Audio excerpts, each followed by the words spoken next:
नमस्कार दोस्तों, स्वागत है आपका हमारे YouTube चैनल द लर्नोलॉजी हब में। तो आज की इस वीडियो में हम ज्ञानव्यापी मस्जिद का शुरू से लेकर आखिर तक इतिहास जानेंगे कि क्या सच में काशी विश्वनाथ मंदिर के विध्वंस के बाद ज्ञानव्यापी मस्जिद बनाई गई थी। जानेंगे इस घटना की पूरी कहानी इसी वीडियो में। तो वीडियो में आगे बढ़ने से पहले वीडियो को लाइक, शेयर एंड सब्सक्राइब कर दीजिए। वाराणसी में ज्ञानव्यापी मस्जिद के विवाद ने पूरे देश को हिला दिया है। हाल फिलहाल में ये मामला इतना तूल पकड़ चुका है कि मामला सीधा डिस्ट्रिक्ट कोर्ट से सुप्रीम कोर्ट तक जा पहुंचा। काशी विश्वनाथ मंदिर से सटे स्थल पर एक कोर्ट कमिश्नर ने सर्वे किया है। इस मामले पर हिंदू पक्ष का कहना है कि परिसर के अंदर कुएं में एक शिवलिंग पाया गया है, जबकि मुसलमानों का कहना है कि वीडियो में जो वस्तु दिखाई पड़ रही है वो बाथरूम के फव्वारे का हिस्सा है।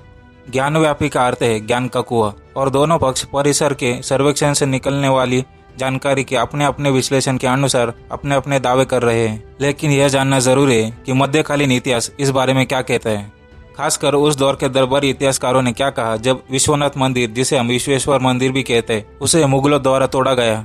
अगर इतिहास पर नजर डालें तो हम ये पाएंगे कि विश्वनाथ मंदिर को कई बार तोड़ा गया था। वाराणसी के इतिहास पर अपनी प्रसिद्ध पुस्तक काशी का इतिहास में डॉक्टर मोतीचंद्र ने इस मुद्दे पर रोशनी डाली है। उनके अनुसार कुतुबुद्दीन ऐबक के शासनकाल में पहली बार विश्वनाथ मंदिर को तोड़ा गया था। ऐबक ने वर्ष 1194 में वाराणसी पर कब्जा किया था। ओम प्रकाश केजरीवाल द्वारा संपादित पुस्तक काशी नगरी एक रूप में अनेक में भी इस मुद्दे का विस्तार से उल्लेख किया गया है। इस पुस्तक के अनुसार ऐबक ने बैटल ऑफ आसनी में जयचंद को हराकर बनारस पर कब्जा कर लिया। केजरीवाल की किताब में हसन निजामी द्वारा फारसी में लिखी गई किताब ताजुल मासिर का एक साइटेशन है। आसानी में शाही सेना बनारस की ओर बढ़ रही थी, जो हिंदुस्तान का केंद्र था, जहां सेना ने करीब 1000 मंदिरों को तोड़कर उनके स्थान पर मस्जिदें बना ली। BHU से मास्टर कोर्स करने वाले और लंदन यूनिवर्सिटी से PhD करने वाले डॉक्टर मोतीचंद्र का कहना है विश्वनाथ मंदिर को सबसे पहले ऐबक के शासनकाल में तोड़ा गया था। इस काल में कई मंदिरों को मस्जिदों में बदल दिया गया या मंदिरों के मलबे से मस्जिदों का निर्माण किया गया। अगर उदाहरण के तौर पर देखें तो दरानगर से हनुमान फाटक के रास्ते में बनी 2.5 कंगुरे की मस्जिद का निचला हिस्सा हिंदू मंदिरों के मलबे से बना है। गुलजार इलाके में मखदूम साहब के कब्रिस्तान के उत्तरी और पश्चिमी हिस्से को ध्वस्त मंदिरों के मलबे से बनाया गया है। उसी तरह भदौन मोहल्ले में भी मस्जिद ढहाए गए मंदिरों के मलबे से बनाई गई है। डॉक्टर मोतीचंद्र ने अपनी पुस्तक में कई ऐसे उदाहरणों का उल्लेख किया है जब सल्तनत काल के दौरान मंदिरों को ध्वस्त कर दिया गया था और उनके मलबे से मस्जिदें बनाई गई थी। कुतुबुद्दीन ऐबक के शासनकाल के दौरान हिंदू धर्म को गंभीर हालातों का सामना करना पड़ा, लेकिन इल्तुतमिश के सत्ता संभालने के समय तक उनकी तीव्रता कम हो गई। उसके शासनकाल में हिंदुओं और उस समय के व्यापारिक समुदाय ने शाही अधिकारियों को घूस देकर एक बार फिर काशी में अपनी धार्मिक गतिविधियां शुरू कर दी और 1296 में इसी क्षेत्र में मंदिर बनने लगे। उसी अवधि में विश्वनाथ मंदिर का पुनर्निर्माण किया गया था, लेकिन बनारस के लिए समस्याएं फिर उठकर खड़ी हो गई जब शर्की वंश ने जौनपुर में खुद को मजबूत कर लिया। जौनपुर की स्थापना फिरोज शाह तुगलक ने 1360 में की थी, लेकिन इसी जौनपुर में ख्वाजा है जहां मलिक सरवर द्वारा एक स्वतंत्र सल्तनत की स्थापना की गई, जो नसरुद्दीन मोहम्मद तुगलक से अलग हो गया। एक वजीर से स्वतंत्र शासक बने मलिक सरवर के वंशज महमूद शर्की ने अपने शासनकाल में एक बार फिर बनारस में मंदिरों को गिराना शुरू कर दिया। इसमें विश्वनाथ मंदिर भी शामिल था। इसी विध्वंस के लगभग 125 साल बाद मंदिर को फिर से बनाया गया। इसका श्रेय इस बार राजा टोडरमल के पुत्र गोवर्धन दास को जाता है। टोडरमल अकबर का दरबारी था और माना जाता है कि उसने एक मजबूत राजस्व व्यवस्था स्थापित की थी। डॉक्टर मोतीचंद्र के अनुसार 1585 के आसपास अपने पिता के आदेश पर गोवर्धन दास ने विश्वनाथ मंदिर का पुनर्निर्माण करवाया। ऐसा कहा जाता है कि 1580 में मुंगेर के युद्ध की जीत के बाद टोडरमल के गुरु नारायण भट्ट ने उन्हें विश्वनाथ मंदिर के पुनर्निर्माण की सलाह दी थी।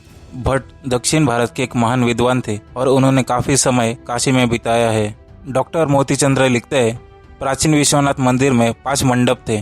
पूर्व में 5वां मंडप 125 बाय 35 फीट का था और जिसका उपयोग धार्मिक उपदेश के लिए किया जाता था।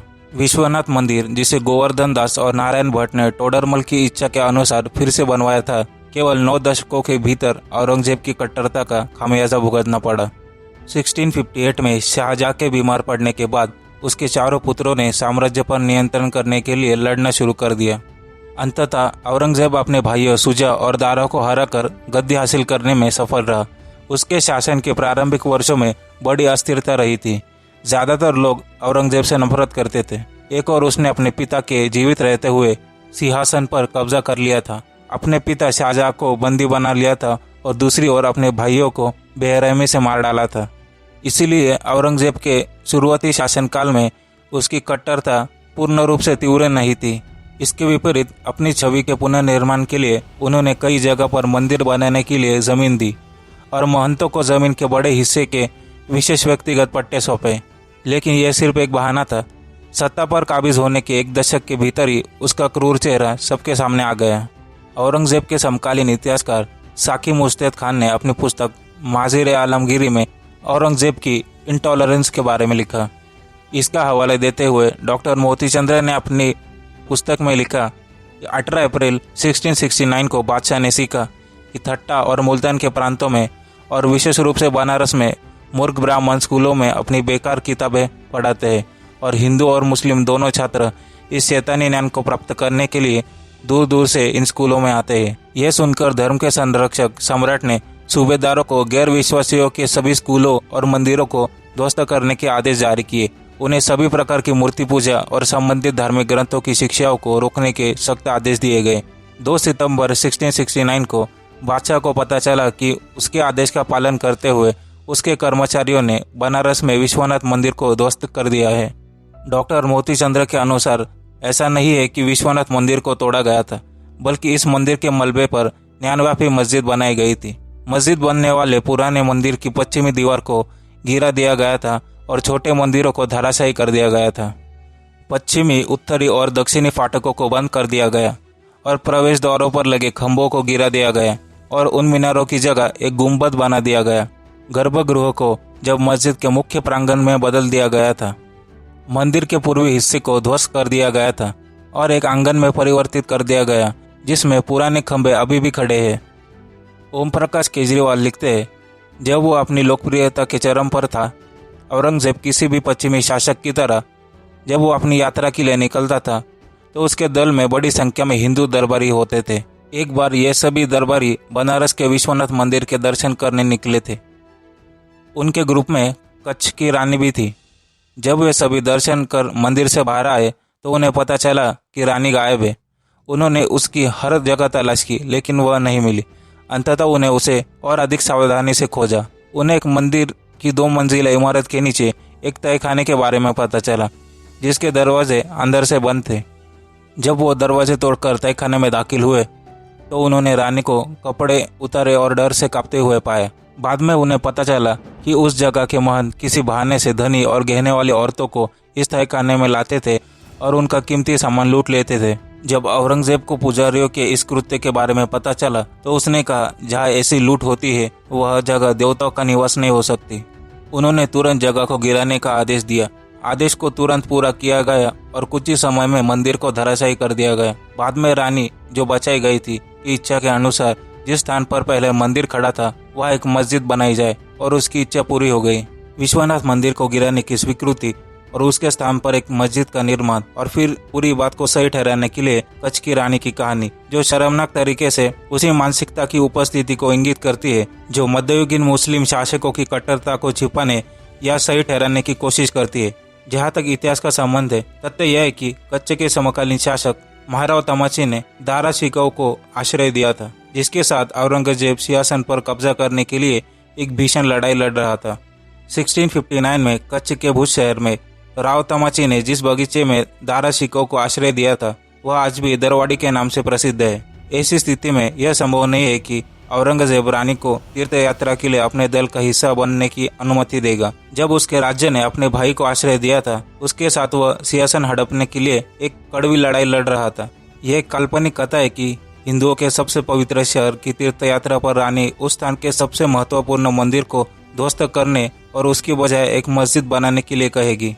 कच्छ के इतिहास के जाने माने विद्वान और महाराव वंश से भी जुड़े कृतार्थ सिंह जडेजा का कहना है कि कच्छ के इतिहास में ऐसी कोई घटना दर्ज नहीं है कि कच्छ की रानी औरंगजेब के साथ बनारस की तीर्थ यात्रा पर गई हो, और कोई सवाल ही नहीं है उसने उस स्थान पर एक मस्जिद बनाने का आग्रह किया जहाँ एक मंदिर था। कृतार्थ सिंह का कहना है कि कच्छ भौगोलिक दृष्टि से इतना अलग थलग था कि पास के क्षेत्र द्वारका की तीर्थ यात्रा करना संभव नहीं था और बनारस जाना तो बहुत दूर की बात है। उन्होंने आगे कहा कि 1669 में जब औरंगजेब के आदेश पर विश्वनाथ मंदिर को ध्वस्त किया गया, राव तमाची नहीं, राव रायधनजी प्रथम शासक थे और उनकी रानी का किसी ऐतिहासिक दस्तावेज या शाही आदेश में बनारस की यात्रा का कोई रिकॉर्ड नहीं है।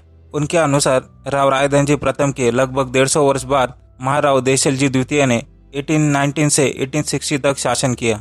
उनकी रानी बहुत कठिनाइयों के बाद तीर्थ यात्रा पर द्वारका पहुंची थी, लेकिन जब तक वो वहां पहुंची तब तक समुद्र का स्तर बढ़ चुका था और भगवान कृष्ण के दर्शन करने के लिए मंदिर में प्रवेश नहीं कर सकी और मंदिर का झंडा देखकर ही संतुष्ट होना पड़ा।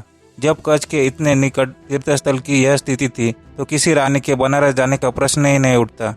हालांकि औरंगजेब के शासनकाल के बाद मुगल साम्राज्य का पतन होता रहा और मराठा शक्ति का आधिपत्य था। इस दौरान एक बार फिर मंदिर के पुनर्निर्माण का प्रयास शुरू हो गया। रीवा और मेवाड़ के शासक और नाना फडणवीस भी इसमें शामिल हुए, लेकिन आखिरकार इस मंदिर के पुनर्निर्माण का श्रेय इंदौर की रानी अहिल्याबाई होलकर को गया। कट्टर राष्ट्रवादी और धार्मिक अहिल्याबाई ने ज्ञानव्यापी के क्षेत्र में जमीन खरीदी और अवध के नवाब से मंदिर के पुनर्निर्माण की अनुमति ली।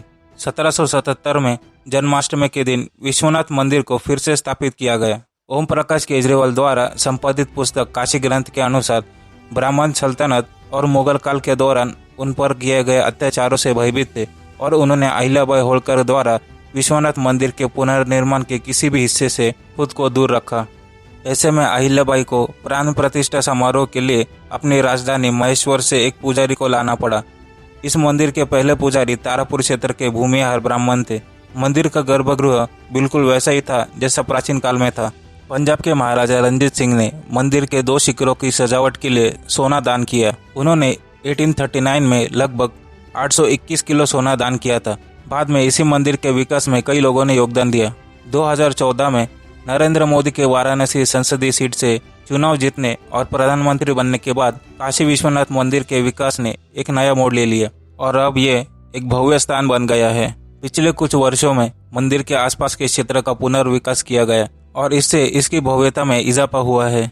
एक विश्वनाथ गलियारा बनाया गया है और इसके परिणाम स्वरूप देश विदेश से आए भक्तों की तादाद यहाँ काफी ज्यादा रहती है। लेकिन पुराने मंदिर को तोड़कर बनाई गई ज्ञानव्यापी मस्जिद ने एक गहरा घाव छोड़ दिया है जो अभी भी कच्चा है। मामला कोर्ट में है। जब साइट का नवीनतम सर्वेक्षण समाप्त हो गया तो पुराने विश्वनाथ मंदिर के कई निशान फिर से सामने आए। जैसा कि स्पष्ट है, मुस्लिम पक्ष के लोग भी इस मुद्दे को लेकर बहुत जुझारू है, क्योंकि वे जानते हैं कि यदि पुराने मंदिरों के जीर्णोद्धार का काम शुरू किया गया जिन्हें मस्जिदों में बदल गया था, तो वैसे हजारों मंदिरों को फिर से स्थापित किया जाएगा जिन्हें 800 साल पहले ढहा दिया गया था। देश भर में फैले मुस्लिम शासन जिसके सबूत चारों तरफ बिखरे पड़े हैं, ज्ञानव्यापी इसका एक प्रसिद्ध उदाहरण है। तो आज के वीडियो में बस इतना ही। मिलते हैं फिर किसी नई वीडियो में किसी और नए टॉपिक के साथ। तब तक के लिए जय हिंद।